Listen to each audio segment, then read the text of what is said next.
We are live here at Etchr, and my name is Kitty, and I'll be your host for today's live demo. We are here with Andrea England, and in today's exercise, Andrea is going to be showing us how she paints swirling seas in watercolor. And if you have questions for Andrea, please put them in all capital letters in the chat. And I will ask questions as they come up if they're in reference to what she's doing at the moment. If not, I will hold them until our question and answer session at the end. So, Andrea, go ahead and take it away. Hi, thank you everybody for joining us today. My name's Andrea. I'm a watercolor artist. This isn't actually my regular studio, so I have to say thanks to a friend for lending me this space. Normally I paint and live on a sailboat, and my watercolors are very water inspired. So today I'm hoping to show you how to use white space to help lend movement and motion and energy when you're painting the ocean. So I'll just start off showing you a few examples of some work I've already done, so you can see where we're heading and all of this is going to fit together. I take sketches as we travel, so this is just part of my sketchbook. So as you can see, this is done in watercolor, a little bit of fine liner pen as well. And so I've used the colors and left the white space to help create the feeling of the light reflecting on the waves and the water flowing through. And then the sketches that I do and the photos that I take then become sort of more worked up photos. So the previous one would have been done on location, and this would have been done in the studio. So comparing it to the last drawing, you have sort of less swirling. The white lines are a lot finer, so this is creating a much more of a placid, gentle, summery atmosphere. Here we've got sort of more surf breakers, so again, bigger areas of white, little areas of color, and just trying to use the white style to show the movement through as the breakers roll in. And one more to show you how the water then looks in the shallows. So this was at a rising tide, how the water then flows in and flows out again, and you get sort of these swirls and reflections. So I've let the sand show through, and you've got the movement and energy, again, created by sort of large interconnected white spaces. So hopefully by the end of today, you're going to be armed with what you need to start bringing a bit of life and light and reserving white in your paintings. So I'm starting off. Here's one I began earlier. So I've sketched in my island, my clouds, my horizon line using a waterproof fine liner. I think it's one of the Etchr pens. So this is one of the Etchr Landscape A4 books. I've just put a bit of masking tape.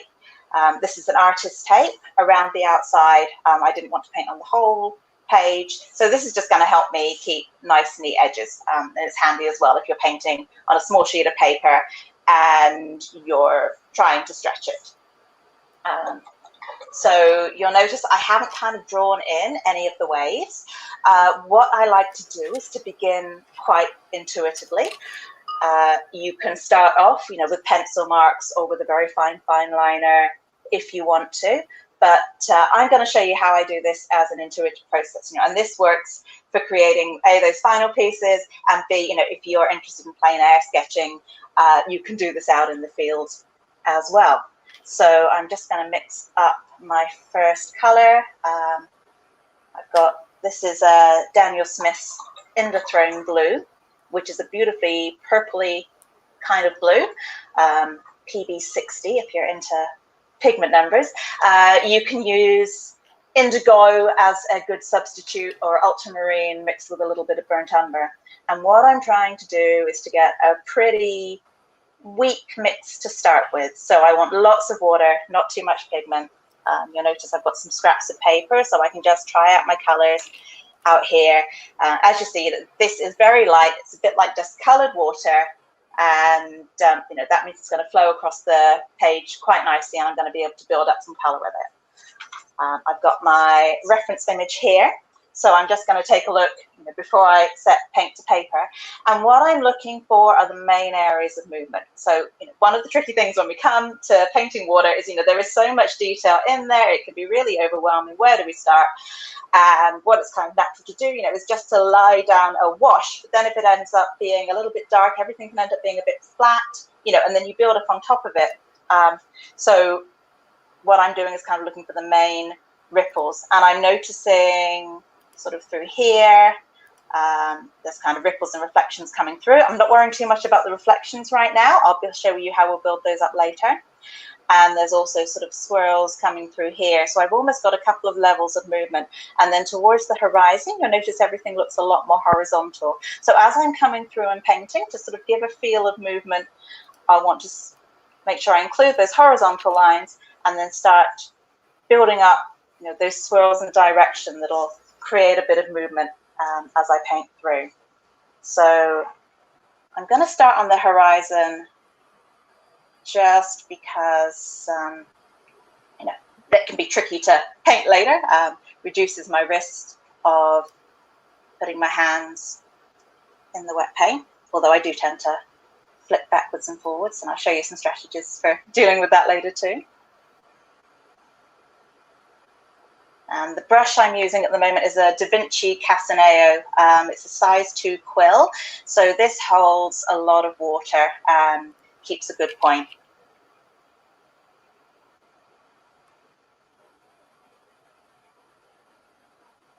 So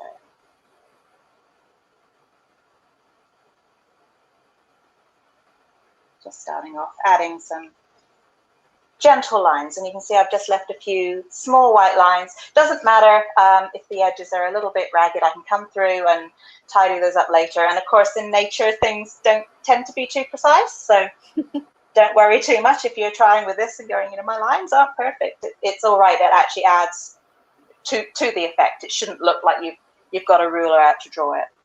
Okay, and this is sort of where the fun starts, because this is where I'm just going to be getting a little bit more intuitive with it. I think I actually want that to be a little bit lighter. I'm looking back at my picture again, and I've got sort of these lovely lilac-y blues on the horizon. Then you can see it actually gets a little bit lighter. So I'm just adding a little bit more water. And as I'm painting, you might notice I'm trying to sort of keep my wrist held off of the paper, and I'm trying to paint by moving my arm, which is going to add a bit more life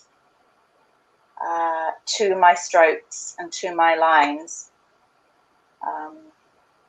even if I kind of go backwards and forwards a little bit more to try and make it more precise.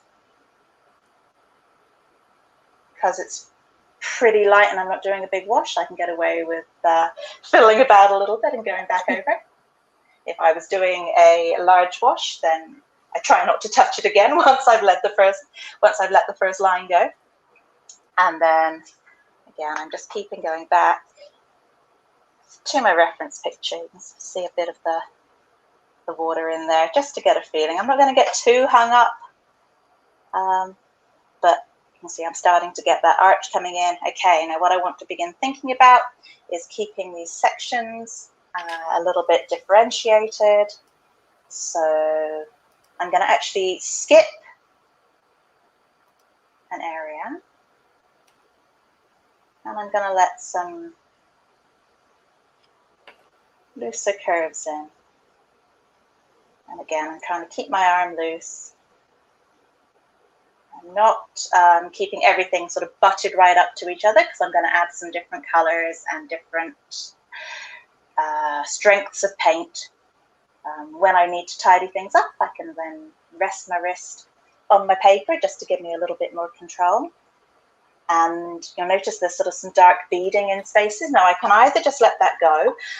What that is, although it looks darker, is it's actually more water. So if I leave it there, then this will probably end up drying a little bit drier.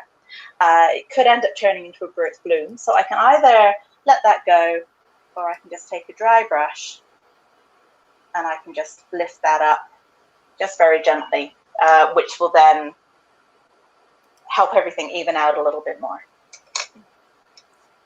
And then... So Andrea, although you're looking at the reference photo, are you still just using some intuition as far as where to place your waves and the direction that they're going? Yes, absolutely. Yeah, I'm looking more for patterns rather than trying to be really precise and get every single wave. So yeah, what I'm working on at the moment is sort of the shape here. It might be hard to see through the screen, but I can see, you know, if I follow the lines through, that the pattern goes that way. You know, it would take forever to try and drop every little wavelet. So I'm just sort of, it can sometimes help to squint a little bit as well. And then you see the values a bit more clearly. It just kind of filters out that detail. So yeah, if you see me looking like I need glasses, I probably do, but there's actually a purpose to that as well. Okay, and then, yeah, going back to my reference again, I don't need to be too fussy about getting the colors exact, but I can see the blue gets a little bit lighter. So I'm gonna build in some lighter swirls there. And I can kind of leave gaps as well. You know, you can see the white starting to build up. You know, again, if I end up touching lines together, it doesn't matter. Don't get too hung up about that. If you don't like it, then you can take a dry brush or a bit of paper towel and you can lift up the color that you've done. And then I think we're going to move down here. Again, I'm just sort of creating a structure. So I've got sort of longer swooping diagonal lines here. I might actually start building in some of the bigger ripples as well. And then we'll start playing with some different colors.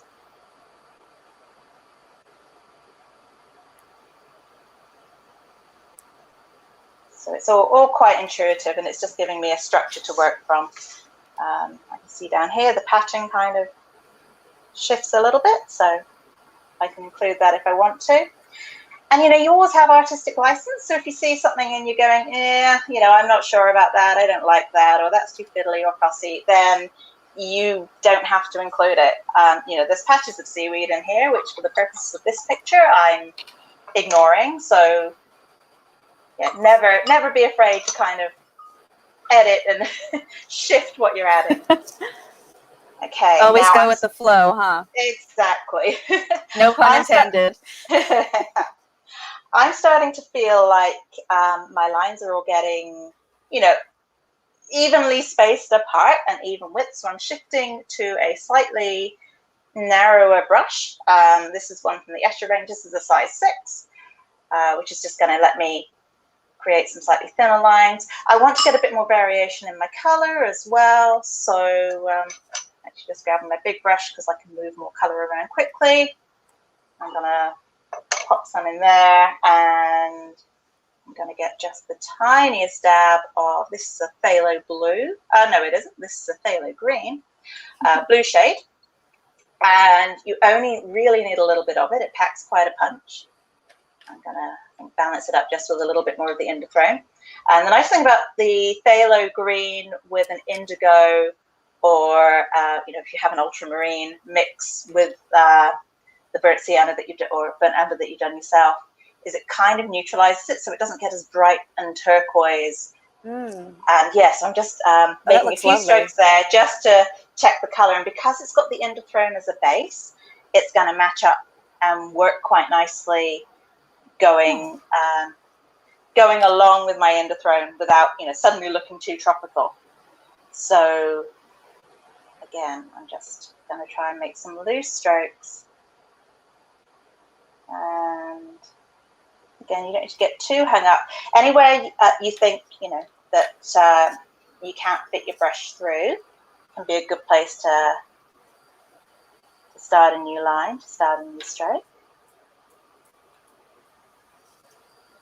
And you can leave little... Sorry. Oh, I was going to say, while you were doing that, I wanted to pass along a comment here from Karen that says, Andrea is one of my all-time favorite artists. I love to follow her travels aboard Prism. So to see her painting live is so interesting and fun. Well, thank you, Karen. Thanks for joining us.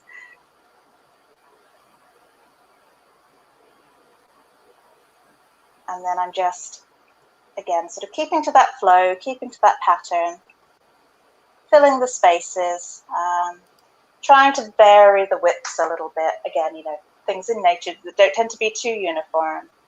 So, you know, if it doesn't end up looking exactly like the photo, it doesn't matter.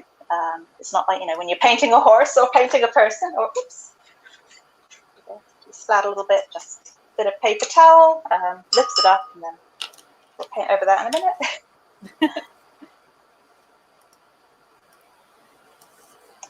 And I'm going to try and vary the lengths a little bit as well, because it can be quite easy to end up getting a bit too uniform.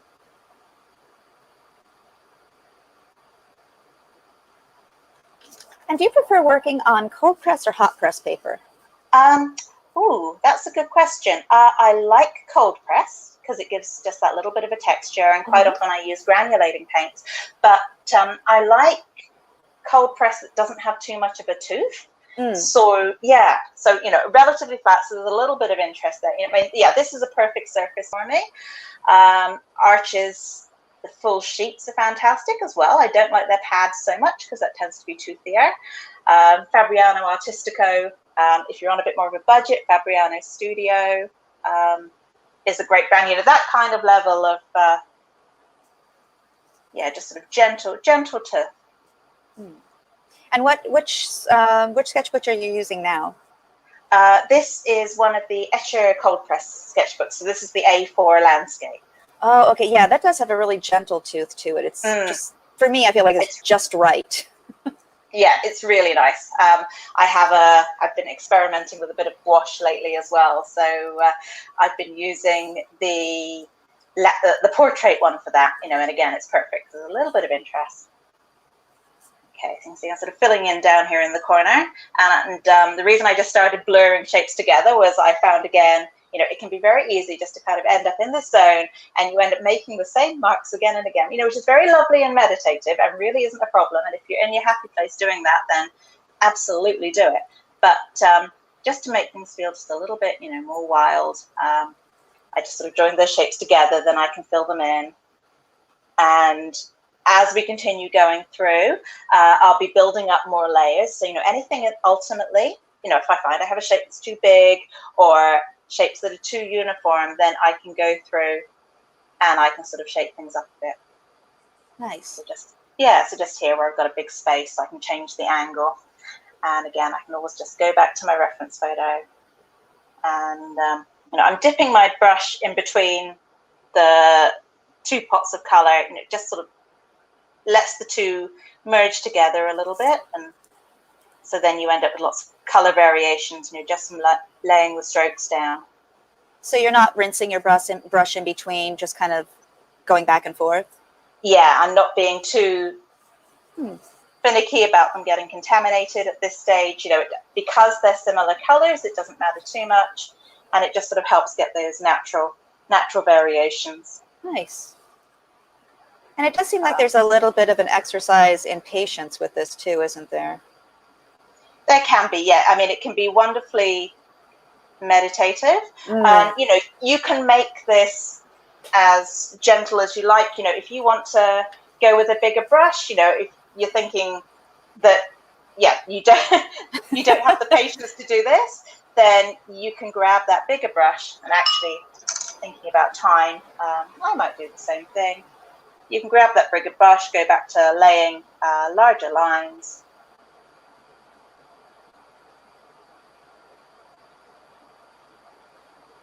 And I might be jumping ahead here, but am I seeing this right, that the waves in the background are less detailed and lighter than the ones in the front? Absolutely, yes.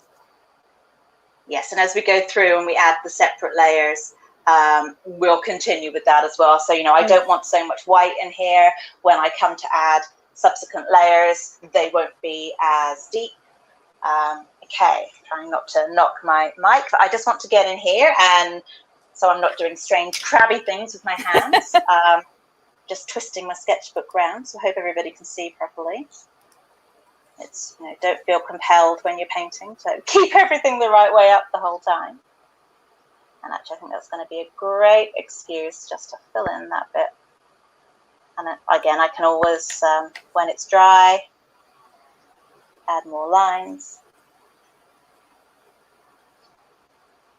add more detail. Yeah, just trying to push it forward at the moment. And if I end up with any white spaces that look too big, they can be good just to add a little wavelet later on. Again, just trying not to get too finicky.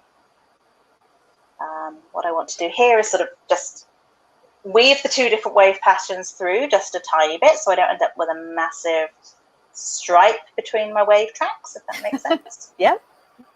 Can you move the book up a little bit? So it looks like we're painting off of the page right now. There we go. Thank you. I'm back. And again, I can just dip between those pots. I'm just going to add a little bit more of the undertone.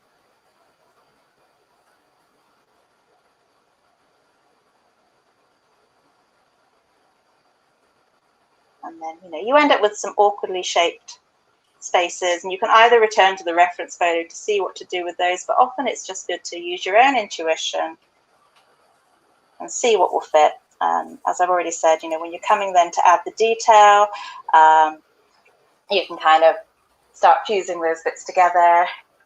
Okay, now I'm going to leave, I wouldn't normally leave white spaces quite that big, but I can see time is ticking on, so I might fill those in a moment. Okay. So at the moment, I've got some very sort of weak, washy paint. So I want something a bit stronger now. So I'm going back into my undertone to start with. And then this just has a little bit of water. So if I show you, you can see my test strip. This is more of sort of a, it's almost a milkshake, actually. Sort of a, yeah, thick coffee milkshake kind of consistency. It's a lot darker, so that means that when I layer it on here, it's going to layer on beautifully. And because of the thickness, the consistency of it, if I push it to one side, you can see it just takes a little bit longer to flow back into place than the really, really watery wash I did earlier. So that means that when it dries, it's going to stay thicker and darker. One of the tricky things with watercolor can be you mix up the perfect color and then it dries and you go, where did it go? Where did it go? And 5 layers later, you're still. So this one is more of like a cream consistency as opposed to like a tea consistency? Yes, yeah. Yeah, sort of milk rather than a cream, I guess. Oh, okay, so a little bit thinner than that. So there's sort of a layer of thickness I could do beyond that. Oh, okay, I see. Yeah, I think I'm going to add just a tiny smidge of that phthalo. It's just a little bit brighter blue. And that phthalo is pretty aggressive. And yeah, always have it, if you have little offcuts or the backs of paintings that have gone wrong. And then just looking back, my reference photo is less important here, really. So as much as anything, I'm going to be looking at the direction of the waves that I've put in. And I think I definitely like that thickness. Just making it a little bit thinner. I don't want it too washy.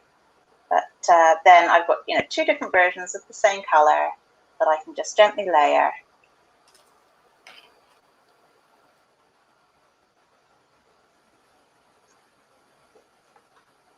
And so I'm starting to build up that wave direction. Actually, in some of these spaces, I can fill them again with a bit of the darker color as well.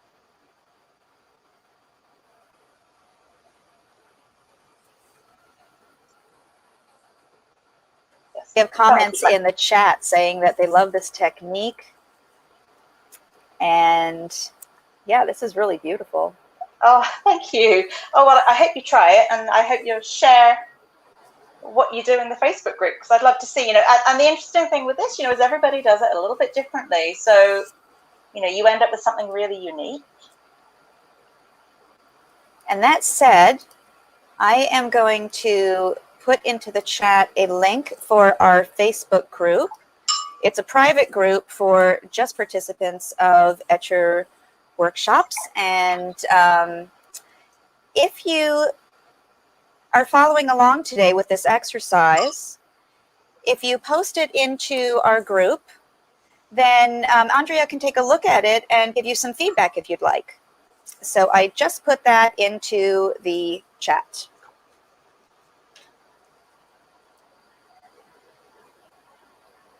And while you were doing that, I've mixed up another sort of somewhere between milk and cream wash. So this one is my Indothrone blue, a little bit of my phthalo, and a little bit of dioxazine purple to make it darker. And I'm just starting to build up a little bit of the reflection there. So again, I'm curving it. I want it to sort of follow the shape of the waves. I just realized I want to sort of start drawing it in here as well. And it doesn't matter if it mixes with my dark blue that I've already added.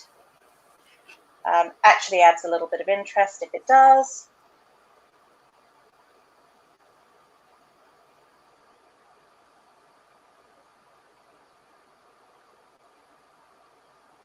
And you see that adding the darkness is starting to make those whites pop. So you sort of have the feeling of light starting to show through.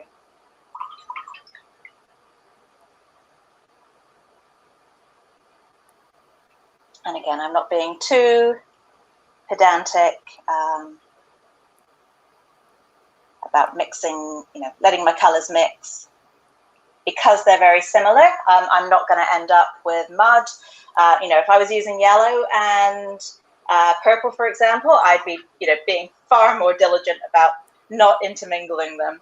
But because, the green and the blue are so close to each other on the color wheel, I can get away with it.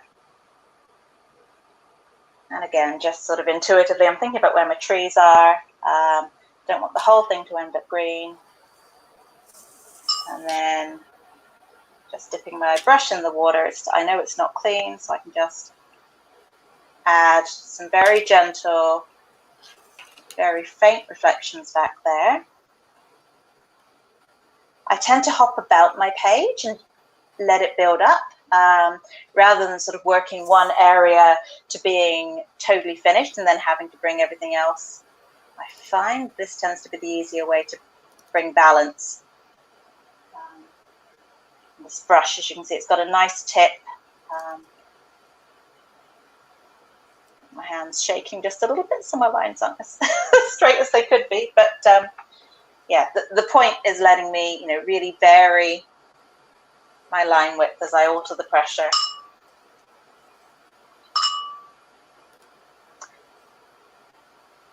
And again, you can go into as much detail as you want to. You could keep going for hours with this. I'll be drawing it to a close fairly soon. So I'm thinking once again, I want most of my detail to be in the foreground. So I'm just adding some sort of swift, larger waves into my midground. My background probably won't get any more than this.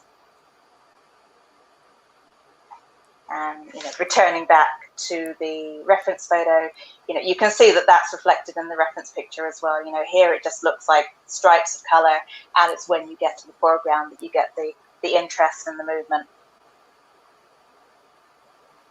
One of the things I like here, a bit of a happy accident. I want to keep a bit more of my white than that. A bit of a happy accident, but these lines are kind of curving up towards the trees as well. So it's helping to keep, the eye moving around your painting.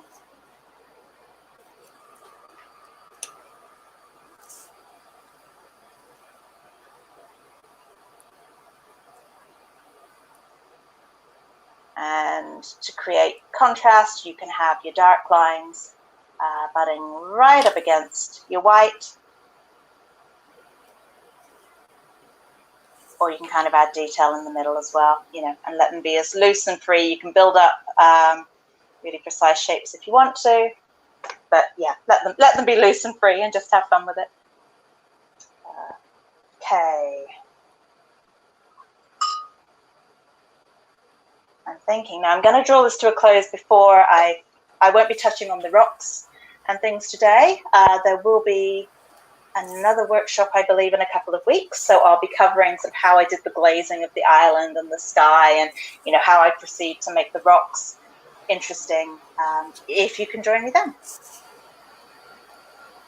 And we will discuss the mini workshop during our Q&A session, because I'm sure people have some questions about what we're going to learn during that mini workshop. So everybody, as we're getting close to the end, please do think of some questions for Andrea. Yeah, I'm just really now just looking, I don't want everything to be too uniform. I want to try and make sure that my picture is interesting, carries the eye through. I'm looking for any big spaces where, I feel like there should be detail. So here is rather bare. And, this is the kind of level I'd go into, if I was outside sketching.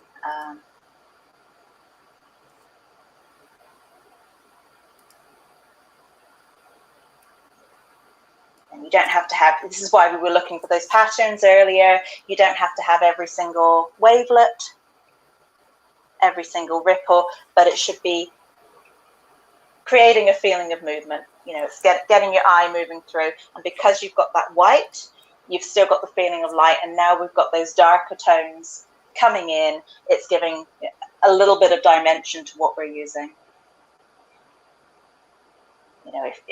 If I had longer, if I was going to keep you here all night, then, I might go in, with deeper tones again. But I think just a little bit more in here. As we're just focusing on the water today.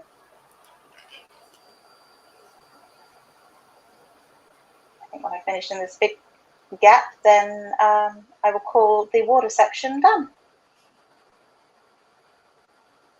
Now, I just want to point out how amazing this already looks, and you've been painting for roughly half an hour, and that's it. Mm-hmm. That's pretty amazing. Thank you.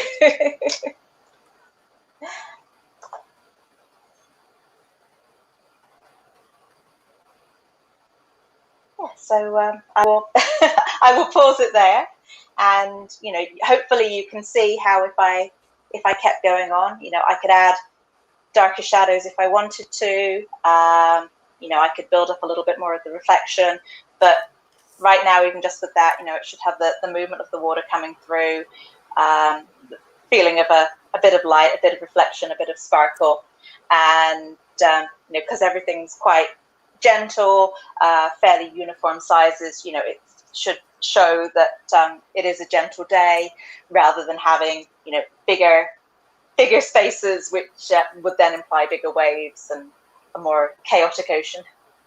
Nice.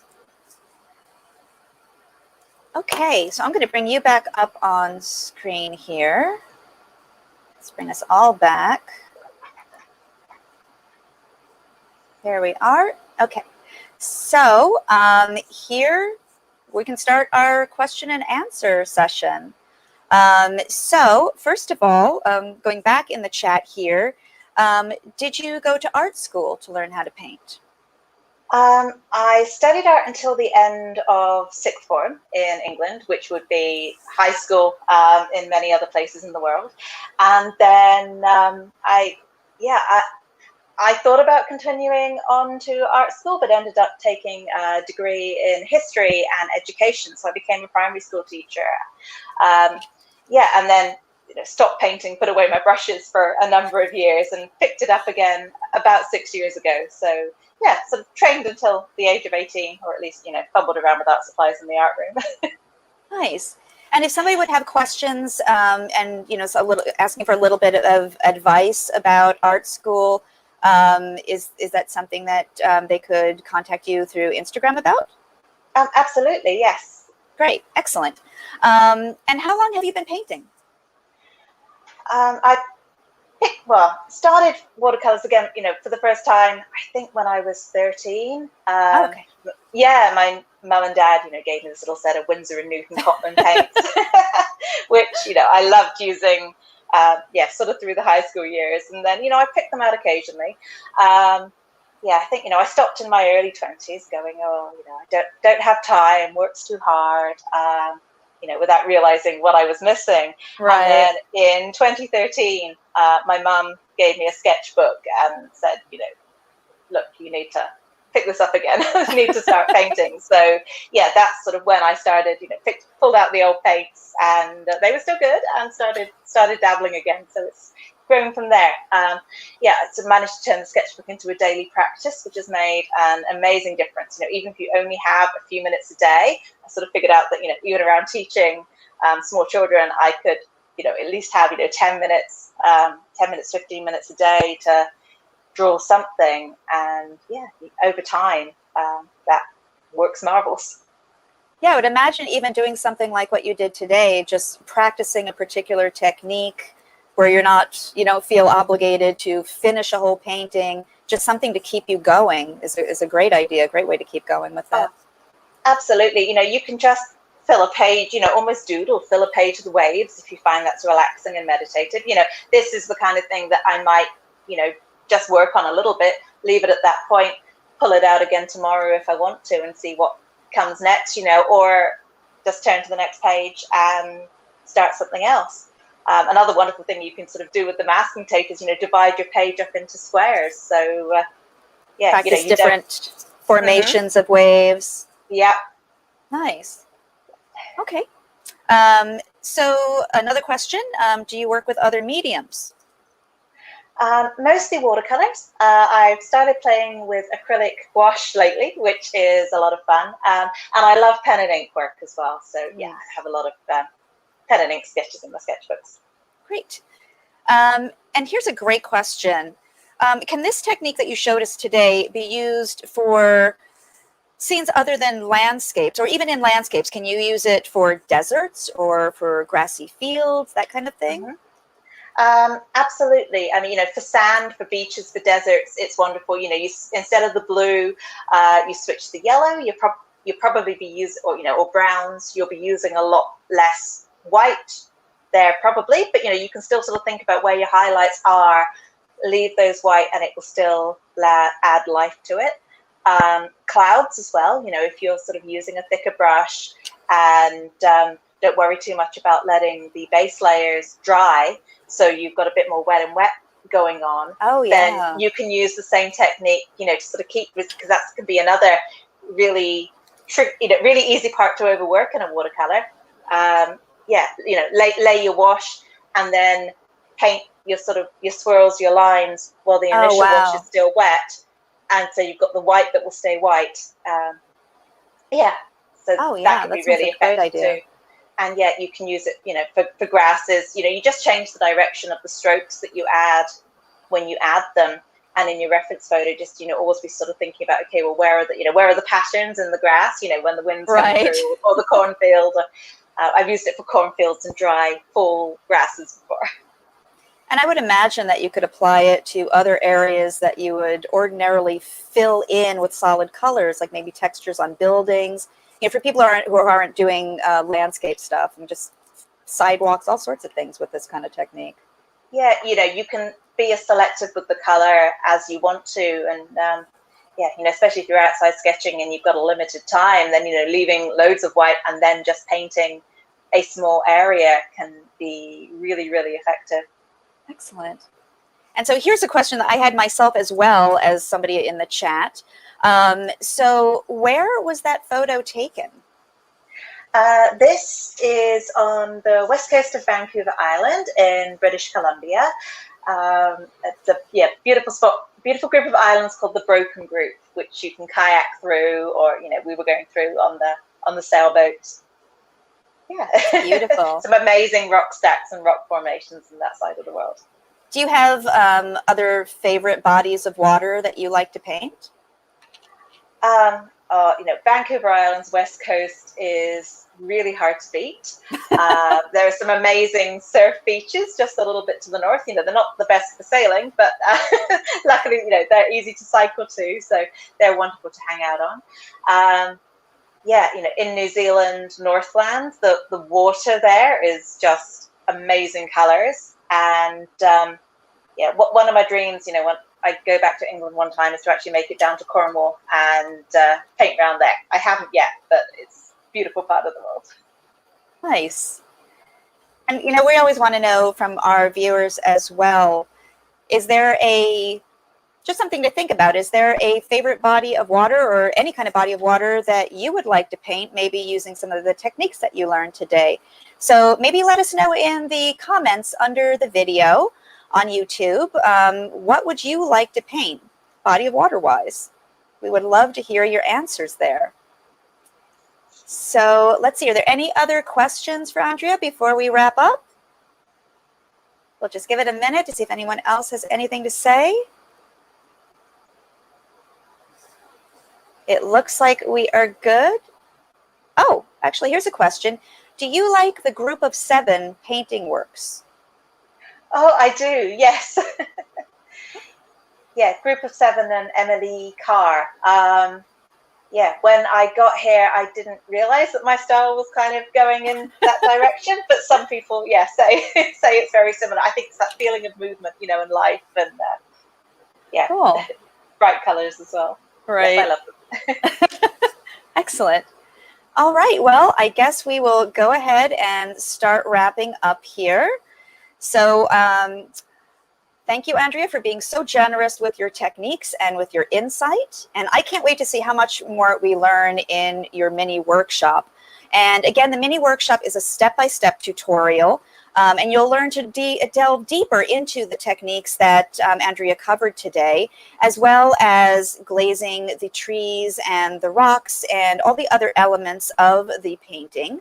And that is coming up on October 9th at 6 o'clock Eastern Time. And you can find the registration link in the chat, which I'm putting in right now. So that should be showing up now. And also, if you can't make it on that date, it will be recorded and it'll be available just a couple of days after the live class. So you will then have it to watch for as long as Etchr is around. So I'm hoping that will be a very long time. And if you painted along with today's exercise, again, we would love to see what you've done in the Facebook group, and also please tag us on Instagram and Etchr. Here we have our links. Just give me 1 second here to get this up here. Little technical difficulty there. Here we go.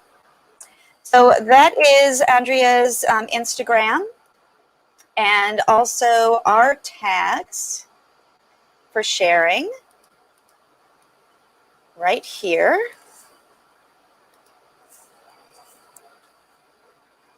There's that.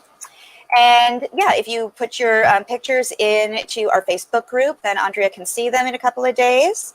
And also, we do these free live demos just about every day, and also have our Make More Art podcasts. We have product demonstrations and a lot more. So please subscribe to our channel and also turn on notifications to stay up to date and be alerted to when we go live.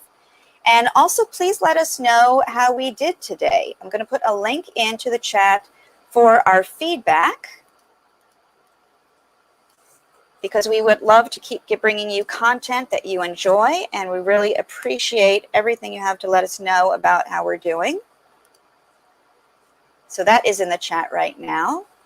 And please do let us know what body of water that you would like to paint. Put that in the comments underneath the video. And thank you again, Andrea, for the wonderful demonstration. And thank you, everyone, for watching today. And until we see you next time, make more art. Bye, everybody.